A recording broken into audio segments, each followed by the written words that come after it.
videos. Okay, so this first one, all three of these are heavy calculus based. This first one gives you the charge density as a function of R, which is this right here.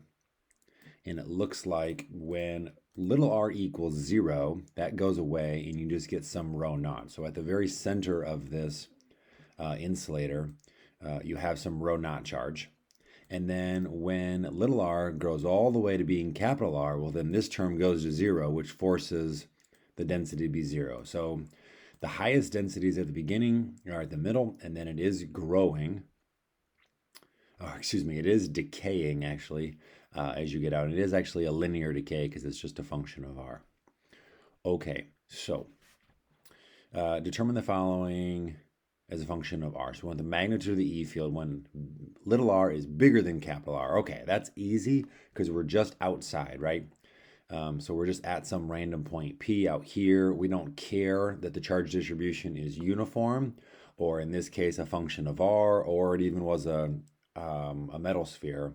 It's just going to act like a point charge. So we just have our classic KQ over R squared. Electric potential, same thing, just like a point charge, just a KQ over R.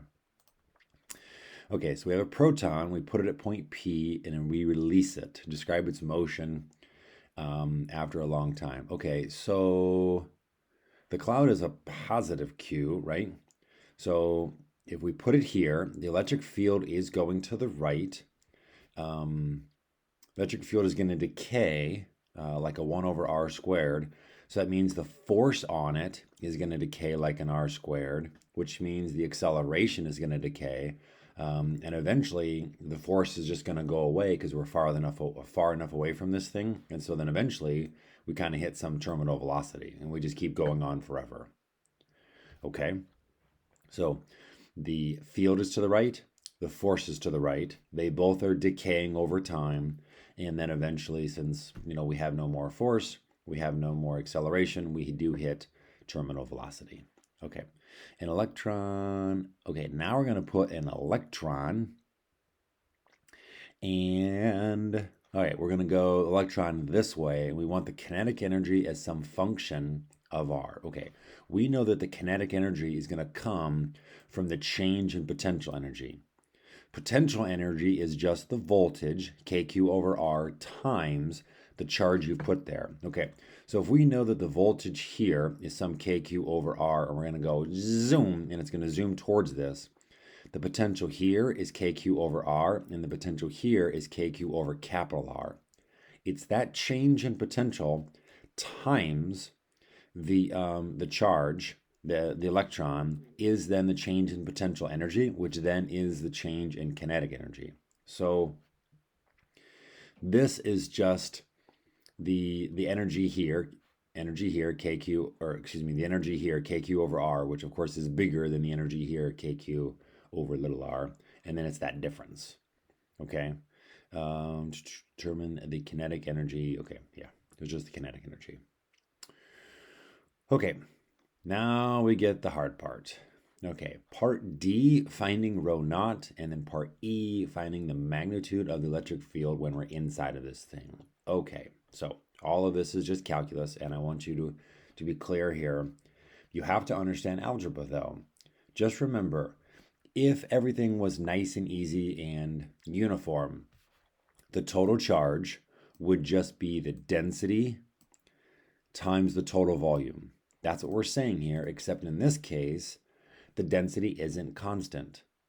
Again, I'm going to say that again. The total charge should just be the density times the volume.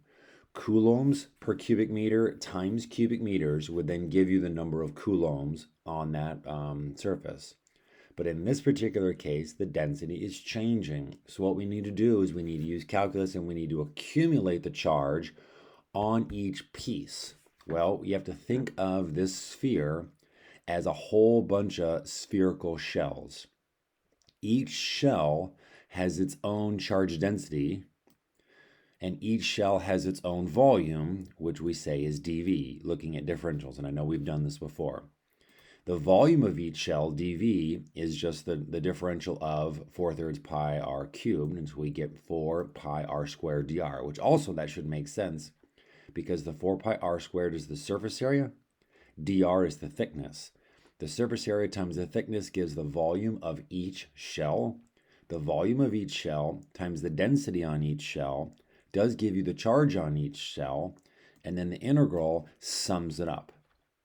So if we wanted to find the total charge, QT, we'd have to integrate from 0 to capital R of the density function that they give us times 4 pi r squared dr, which is the volume of each one of those shell. So this is just me doing the calculus. Rho naught, 4 pi are all constants, pull them out.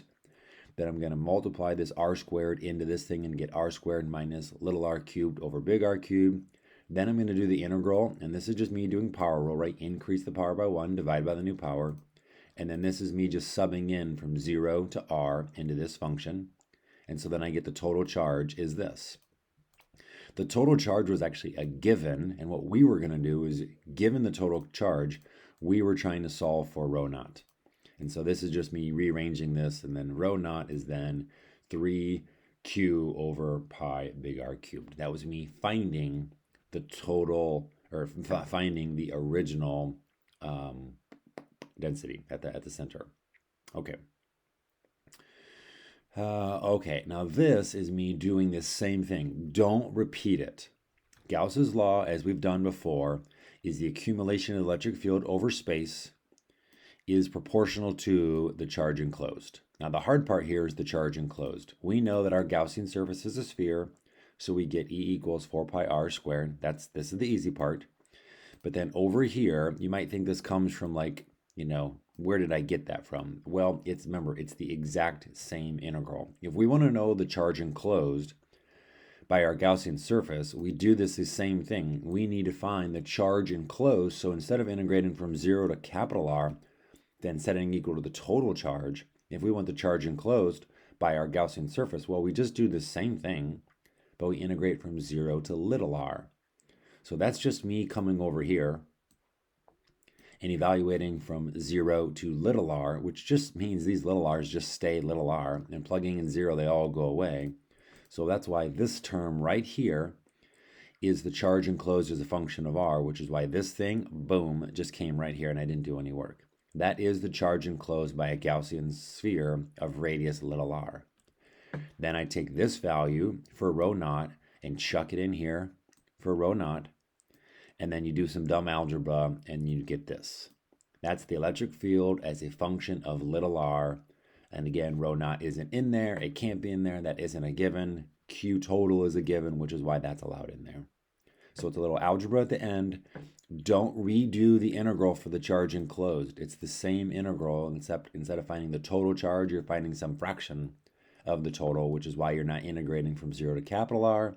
You're just doing the same integral. You're just integrating from 0 to little r.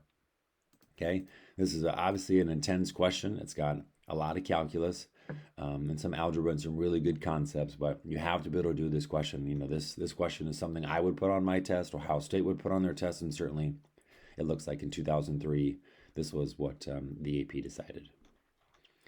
All right, let's scroll down to this next one. This next one is going backwards, totally backwards. It's giving you the voltage as a function of R. As you can see, the voltage, when you're outside of this silly thing, is just a KQ over R. Remember, 4 pi epsilon naught in the denominator is the same thing as K. So this is just a point charge when you're outside, and this is giving you some funky voltage inside this distribution. Just remember, earlier we said that this, we actually didn't have to do the integral. We didn't have to do the integral, I think maybe on the first set, that said like VB minus VA is negative integral of E dot dr, right? The accumulation of that E field over space. Well, this is saying the same thing, just in reverse. The electric field is the negative derivative, right? The negative rate of change of voltage, right? The bigger the rate of change of the voltage per distance means a greater E field, right? It's looking at like the density or the spacing of the equipotential lines. That's saying the same thing. So we're given these things. All right, so for the following regions, indicate the directional electric field and derive an expression for its magnitude. All right, so when little r is less than capital R, so we're here, and all we have to do is take a derivative of that. in which we get this, right? It's the E field is a negative, so we know it's inward. There's the magnitude, and we know it's radially inward.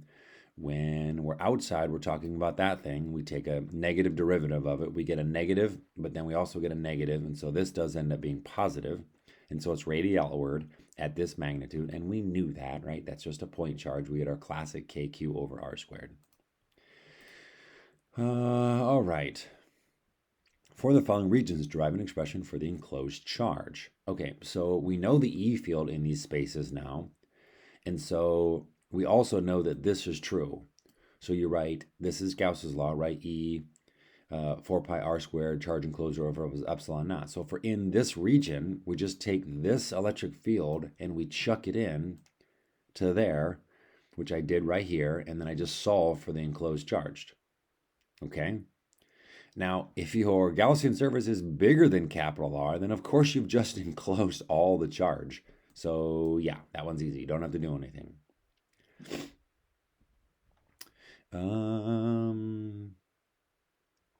Okay. Okay, following regions. Is there any charge on the surface of the sphere? And the answer is yes. We know that the surface is some Q naught. This, right, if we let little r become capital R, this, if we let little r become capital R, this becomes a negative 6Q naught, right? The total has to be the surface plus the enclosed. This is the enclosed, and we know the total is Q naught, so then the surface, what must it be? Well, it must actually be 7. Let's say that again. We know that the total is Q naught.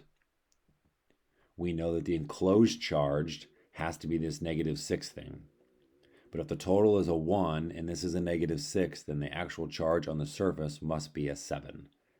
That one's a little tricky, but it's really diving into the fact that you know the total out of everything and you know the enclosed, which means you can solve for the surface. I guess writing this statement down hopefully makes sense. All right, now sketch a graph of the force. Okay, so we know that at the beginning the E field is this, right? And then if we know the E field, then we know the force because the force is just Q times E. So it is linearly, it's a negative line, right? That's what this means, proportional to negative R, which is why I drew a negative linear thing down. And then once we get outside of it, we know the electric field acts like a point charge, and so it just decays like a 1 over R, but it's a positive charge because it's going to chuck it out. Okay?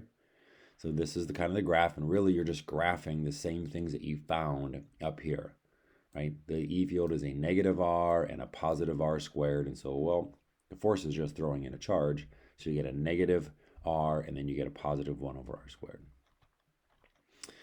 Okay, now this one is the silly, these are probably my least favorite ones, where this is where you have to do calculus of a finite thing causing an electric field. So you can't use Gauss's law. Remember that the potential stuff is super easy, because they're scalars. They're not a vector, so there's no cosines or sines. So rank the magnitudes of the electric potential. Okay, so potential is just KQ over R. So if you have a positive thing here, the potential is just going to be higher the closer you are to that thing. And so B is closer, and A and C are the same distance. So this one's going to be at the greatest potential, let's say 10 volts, and then the other two guys are just going to be like 8 volts or 6 volts or whatever, right? Just it's a scalar, it's KQ over R, and B is closer. That's all you have to say. All right, point P is at the origin, okay. Okay, determine the expression for electric potential. Okay, that's just KQ over R. We don't care about any of the angle stuff, right? It's just K. Here you are equidistant from all of these charges, so all that charge is just the same distance R, so it's just KQ over R. It's just like a point charge, right? That's easy. A positive. Okay, so this is saying, hey, this is the voltage at that point. Well, then this is the potential energy at that point, right? Just U equals QV. But then if you're going to let this thing go, all that potential energy, QV, is just going to turn into kinetic energy as it flies away. So you're setting the charge times the voltage equal to the kinetic energy 1/2 mv squared. And so I think that's just a little algebra, and you get that. You get the velocity as a function of this. And again, instead of the voltage, you are putting in KQ over R for the voltage, and then you're solving. Okay, so you get the velocity as a function of the charges, the mass, and then of course the radius of that structure. On the dot representing the electric field, okay, that one's easy, right? So we know at this point the electric field is going to be straight, right? There's no up and down component. It's a vector. There's symmetry vertically, so it is just going to the right. All right, now the rest of it is that weird part. And again, I would ask you to reference, if you don't like this, I think I actually go through the whole derivation of this electric field due to a curved line in the electric field integral video. You should go over that. I know, at least the A group, or I think the A group we had time in class to actually go over this, and the B group I don't think we did, but you can watch the video. But start out nice and easy. The electric field is the sum of the individual electric fields. Each individual electric field is a point particle, KQ over R squared, and then the cosine is because we know we only want the x hat component of it. Okay, so this is me saying add up all the electric fields and only look at the x component of it. Okay, again, we know this is true. And you want to tell them that, right? You want to tell them that y hat, EY is equal to 0. Okay, the rest of it is a little complicated, but kind of go through this with me. Each charge, dq, is the charge density times that curved distance. This is in coulombs per meter times meter. Now I use ds because they often use ds for a curved arc, like an arc length. Okay, so the charge on each individual charge is the density times the distance. Now this is just algebra 2 or geometry. Arc length is equal to S equals R theta. So that means ds equals R d theta. Right? This is saying how this length is related to the change in angle and then the radius of a circle. So I'm going to take R d theta and chuck it in for ds. This is me saying the charge density. Well, that's just the charge divided by a quarter of a circle being 2 pi r. So this is the lambda. That's just charge over length times the length, then gives me the charge on each one of those things. So I'm going to take this big ugly thing and I'm going to chuck it in for dq, and so I get this. Then I'm going to factor out all the things that aren't functions of theta. K, 2q, pi, big R squared, all come out. And then if you look at the geometry of this thing, I'm going to let theta go from negative pi over 4 to pi over 4, right? For negative 45 degrees to 45 degrees, because that is what this quarter circle is doing. So I'm going to integrate this. The integral of cosine is sine, and then I evaluate it from negative pi over 4 to pi over 4, and I get this. This is the magnitude of the electric field. It is all in the x-hat, which means it is pointing all right, just like we set up here. Okay? So, this is probably the hardest part, but again, it's just part E. Even if you totally, don't get it right, you're still going to get a decent number of points for it. Okay? Hopefully this kind of helped you walk through some of the obviously more complicated versions of electric fields and potential energy.